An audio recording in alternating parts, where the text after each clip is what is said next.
السلام علیکم ناظرین اسرائیل نے ہار مان بھی لی ہے اور ہار مان بھی نہیں رہا، یعنی زمینی حقائق کے مطابق اسرائیل تقریباً ہار چکا ہے، لیکن اسرائیلی اس حقیقت کو تسلیم کرنے کے لیے تیار نہیں ہے۔ زمینی حقیقت یہ ہے کہ اسرائیل نے غزہ سے 36ویں ڈویژن بھی واپس بلا لی ہے۔ یہ ڈویژن غزہ میں لڑنے والے 4 فوجی ڈویژنوں میں سے ایک ہے، جبکہ باقی 3 ڈویژن انقلوب میں رہیں گے، یعنی وہ بھی جنگ نہیں کریں گے، لیکن اپنی موجودگی کے احساس دلانے کے لیے وہ ایک طرح سے کیمپ میں ہوں گے۔ ظاہر تو اسرائیل کے مطابق 36ویں ڈویژن آرام اور تربیت کے لیے واپس آئے گی، اس سے پہلے کہ یہ فیصلہ کیا جائے کہ آیا اسے دوبارہ تعینات کیا جائے گا، لیکن اس ڈویژن نے شمالی غزہ میں کام کیا جہاں اسرائیل پر شدید ترین بمباری کی گئی۔ اب یہ مخصوص ڈویژن مزید کارروائیاں جاری نہیں رکھ پا رہی، جس کی وجہ سے اسے واپس ہونا پڑ رہا ہے۔ خود اسرائیلی ذرائع ابلاغ نے ڈویژن میں اسرائیلی فوجیوں کا انخلاء کا جشن مناتے ہوئے فوٹیج شیئر کی ہیں۔ وہ فوجی اتنے خوش تھے کہ جیسے انہیں نئی زندگی مل گئی ہو، اور اسرائیلی مبصرین یہ خدشہ بھی ظاہر کر رہے ہیں کہ اب تک لاکھوں کی تعداد میں فوجی گھروں کو واپس لوٹ گئے ہیں، اور اسرائیل کے لیے انہیں واپس بلانا ایک بہت بڑا چیلنج ہوگا، کیونکہ ان میں سے اکثر دیگر ممالک میں نکل گئے ہیں۔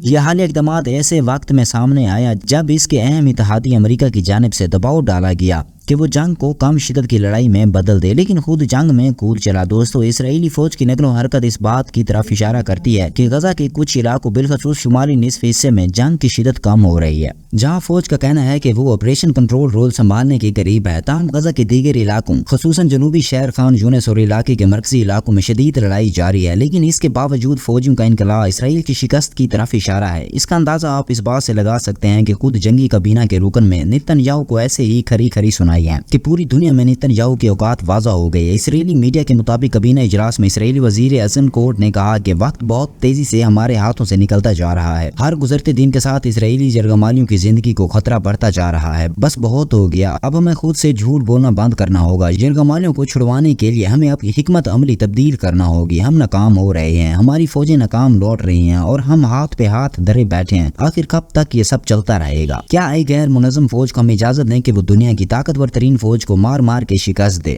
دوستو، اسرائیلی وزیر اعظم ایزنکوٹ کا بیٹا اور بھتیجا غزہ میں حماس کے خلاف لڑتے ہوئے ہلاک ہو گئے تھے، اس لیے انہوں نے غصہ نکالتے ہوئے نتن یاہو کو شکست خوردہ کہا، لیکن جنگی جنون میں مبتلا اسرائیلی وزیر اعظم نتن یاہو نے اپنی کابینہ کے وزیر کے مشورے کو مسترد کرتے ہوئے جنگی آپریشن کو واحد حل قرار دے دیا اور کہا کہ ہم لڑیں گے اور ضرور لڑیں گے۔ لیکن دوستو، بات بڑی زمینی حقائق کی آ جاتی ہے۔ اسرائیلی بظاہر تو لڑ رہا ہے، لیکن حماس بھرپور طریقے سے جواب دے رہا ہے۔ حماس کے الاقسام بریگیڈ کے ترجمان ابو عبیدہ کا کہنا ہے کہ 7 اکتوبر سے ہم نے 1000 اسرائیلی فوجی گھروں کو تباہ یا ناکام کیا اور قبضے کے خلاف سینکڑوں آپریشن کیے۔ غزہ جنگ کے 100 دن مکمل ہونے پر ترجمان نے واضح کیا کہ جو بھی ہتھیار استعمال کرتے ہیں وہ وہی ہیں جو الاقسام خود بناتے ہیں۔ حالیہ ہفتوں میں بہت سے اسرائیلیوں کی قسمت کا کچھ پتہ نہیں، کیونکہ ان میں سے اکثر اسرائیلی بمباری کی وجہ سے مارے گئے ہیں جب باقی خطرے میں ہیں اور دشمن ان کی قسمت کا ذمہ دار ہے۔ یہ بھی ایک بڑی ناکامی ہے کہ ایک غیر منظم فوج دنیا کے 100 کال طاقتور فوج کے 1000 گاڑیاں تباہ کرے۔ ناظرین، یہ ناکامی صرف غزہ میں نہیں بلکہ اس کے باہر بھی دکھائی دے رہی ہے۔ برطانیہ سیکورٹی ایجنسی میں میری ٹائم رسک کمپنی نے کہا کہ حوثی ملیشیا نے پیر کو یمن کے ساحل کے قریب ایک امریکی مار بردار جہاز کو میزائل سے نشانہ بنایا۔ ایک روز قبل یعنی اتوار کو امریکی جنگی بحری جہاز پر کروز میزائل سے حملہ کیا گیا، لیکن امریکہ یہ خبر باہر نہیں آنے دے رہا تھا۔ فرانسیسی خبری ادارے AFP کے مطابق برطانیہ کی maritime trade operation security agency کا کہنا تھا کہ ایک جہاز کو میزائل سے نشانہ بنایا گیا۔ میزائل لگنے سے مارشل آئلینڈ کے جھنڈے والے امریکی بحری جہاز میں آگ لگائی گئی، تاہم کوئی جانی نقصان نہیں ہوا۔ اسمبلی کو یمن میں اسی ٹھکانوں پر امریکی مفادات پر حملے کے طور پر دیکھا جا رہا ہے۔ دوستو، حالات اس سے بھی بدتر ہو گئے ہیں۔ حوثیوں کو بھیجے جانے والے ہتھیاروں کے تعاقب میں 2 امریکی فوجی سمندر میں لاپتہ ہو گئے ہیں یا پھر لاپتہ کروائے گئے۔ حوثیوں کے جو ہتھیار سپلائی ہوتے ہیں اس کے پیچھے 2 امریکی فوجی لگے ہوئے تھے، لیکن ان کو معلوم ہی نہیں تھا کہ ان کے پیچھے موت لگی ہوئی ہے، کیونکہ ان کا مقابلہ حوثیوں سے تھا۔ الجزیرہ کے مطابق نیوی سیل ڈویژن کے 7 امریکی فوجی سمندر میں لاپتہ ہو گئے۔ یہ امریکی فوجی یمن جانے والے ہتھیاروں کی تلاش میں تھے۔ امریکی اخبار واشنگٹن پوسٹ ایک رپورٹ کے مطابق سمندر میں لاپتہ ہونے والے امریکی فوجی ایران کی طرف سے یمن میں حوثیوں کے لیے بھیجے گئے ہتھیاروں کی کھوج میں تھے۔ اخبار نے لکھا کہ یہ فوجی خلیج عدن میں سمندر کی ناموار سطح پر ایک جہاز پر سوار ہونے کی کوشش کر رہے تھے جب ان میں سے ایک اچانک سیڑھی سے پھسل گیا اور دوسرے نے اسے بچانے کے لیے اس کے پیچھے چھلانگ لگا دی۔ تاہم رپورٹ اس بات کی تصدیق نہیں کی گئی کہ آیا دیگر فوجی اس جہاز پر سوار ہونے میں کامیاب ہو گئے تھے یا نہیں، کیونکہ انہیں وہاں کوئی ایرانی ساختہ اسلحہ ملا ہو یا نہیں، لیکن حقیقت یہ ہے کہ اس ترجمان کے مطابق جب انہیں علم ہوا کہ ان کے تعاقب میں کوئی آ رہا ہے تو انہوں نے سب کچھ چھوڑ کر ان فوجیوں کے بندوبست کیا جیسے آج امریکہ فلمی کہانی کی طرح بیان کر رہا ہے۔ قومی سلامتی کونسل کے مطابق یہ کارروائی حوثیوں کے لیے مبینہ ایرانی حمایت کو روکنے کے لیے امریکہ کے کوششوں کا ایک حصہ تھی۔ یہاں اگر آپ غور کریں تو آپ کو معلوم ہوگا کہ امریکہ نے براہ راست ایران پر الزام لگایا۔ ایران کیسے خاموش رہ سکتا تھا؟ ایران نے خبردار کیا کہ امریکہ غزہ میں اسرائیل کے جرائم کی حمایت جاری رکھتے ہوئے کسی صبر اور تحمل کا مظاہرہ کرنے کا مطالبہ نہیں کر سکتا۔ ایرانی وزیر خارجہ حسین امیر نے امریکہ کو مشورہ دیا کہ اسرائیل کے زوال پذیر وزیر اعظم کے جنگی جرائم کی حمایت کر کے اپنی سلامتی اور قومی مفادات کو نقصان نہ پہنچائے۔ ایرانی وزیر خارجہ نے خبردار کیا کہ یمن کے حوثی رہنماؤں نے ہمیں بتایا کہ جب تک فلسطینیوں کی نسل کشی جاری رہے گی وہ نہ صرف اسرائیلی اور امریکی جہازوں بلکہ اسرائیل جانے والے تمام جہازوں کو نشانہ بنائیں گے۔ اس کے مقابلے میں امریکہ نے بحیرہ احمر میں حوثیوں کے اینٹی شپ کروز میزائل کو مار گرانے کا دعویٰ کیا اور بتایا کہ وہ بدلہ لیں گے۔ ایران نے اسی لیے کہا کہ بحیرہ احمر میں امریکی اقدامات میں تمام جہازوں کے آمد و رفت کو خطرے میں ڈال دیا ہے۔ امریکہ کے اقدامات کے بعد بحیرہ احمر میدان جنگ بن گیا ہے۔ انہوں نے یہ بھی کہا کہ بحیرہ احمر میں جہازوں پر حملے اسرائیلی جارحیت کے جواب میں یمن کا کم ترین رد عمل ہے۔ دوستو، اس کے برعکس امریکہ شام اور عراق میں اپنی کارروائیاں بڑھا رہا ہے۔ ان تمام کارروائیوں کا جواب امریکی لوگ انتہائی دلچسپ انداز میں دے رہے ہیں۔ غزہ میں جنگ بندی کا مطالبہ کرنے والے مظاہرین نے وائٹ ہاؤس پر خون سے لتھڑی گولیوں کی بارش کر دی ہے۔ امریکہ میں حقوق نسواں کے لیے کام کرنے والے مقامی تنظیم کے اراکین نے وائٹ ہاؤس کے دروازوں پر خون سے لت پت کئی گولیاں پھینکی ہیں۔ یہ گولیاں غزہ میں اسرائیلی جارحیت پر امریکہ کے اسرائیل کی حمایت کے خلاف احتجاج کرتے ہوئے پھینکی گئی۔ سوشل میڈیا ایکس پر اس احتجاج کی ویڈیو وائرل ہے۔ ویڈیو کے کیپشن میں لکھا گیا کہ بائیڈن آپ کے ہاتھوں پر خون ہے، ہم آزاد فلسطین پر کوشش جاری رکھیں گے۔ مظاہرین آزاد فلسطین کے نعرے بھی لگا رہے تھے اور اب یہ جان کر حیران ہو گئے کہ امریکہ باشندے تھے، ان کا کسی دوسرے ملک سے کوئی تعلق نہیں ہے اور وہ فلسطین کی حمایت کر رہے ہیں۔ دوستو، چونکہ اس جنگ میں اب صرف اسرائیل اور امریکہ ہی فریق نہیں بلکہ برطانیہ نے بھی اپنے ہاتھ گندے کر لیے ہیں۔ برطانیہ کو بھی جواب دیا جا رہا ہے۔ برطانیہ کا سارا انحصار اپنے اسٹاک ایکسچینج پر ہوتا ہے۔ فلسطینیوں نے اسی کو نشانہ بنا دیا ہے۔ فلسطین کے عوامی سرگرم گروپ کے 6 ارکان کو لندن اسٹاک ایکسچینج میں خلل ڈالنے کی سازش کے سلسلے میں گرفتار کیا گیا۔ میٹ پولیس کا کہنا ہے کہ فلسطین ایکشن نیٹ ورک کے کارکن پیر کی صبح لندن اسٹاک ایکسچینج کو نقصان پہنچانے کا ارادہ رکھتے تھے۔ اخبار کی جانب سے فراہم کردہ معلومات کے مطابق اسی گروپ کا ارادہ نوکون عمارت کو ٹریڈنگ کے لیے کھولنے سے روکنے کی کوشش کر کے نقصان پہنچانا تھا۔ اسکاٹ لینڈ یارڈ کا کہنا ہے کہ اسی سازش کا حصہ سمجھے جانے والے مزید 5 افراد کو اتوار کو اسی جرم میں گرفتار کیا گیا۔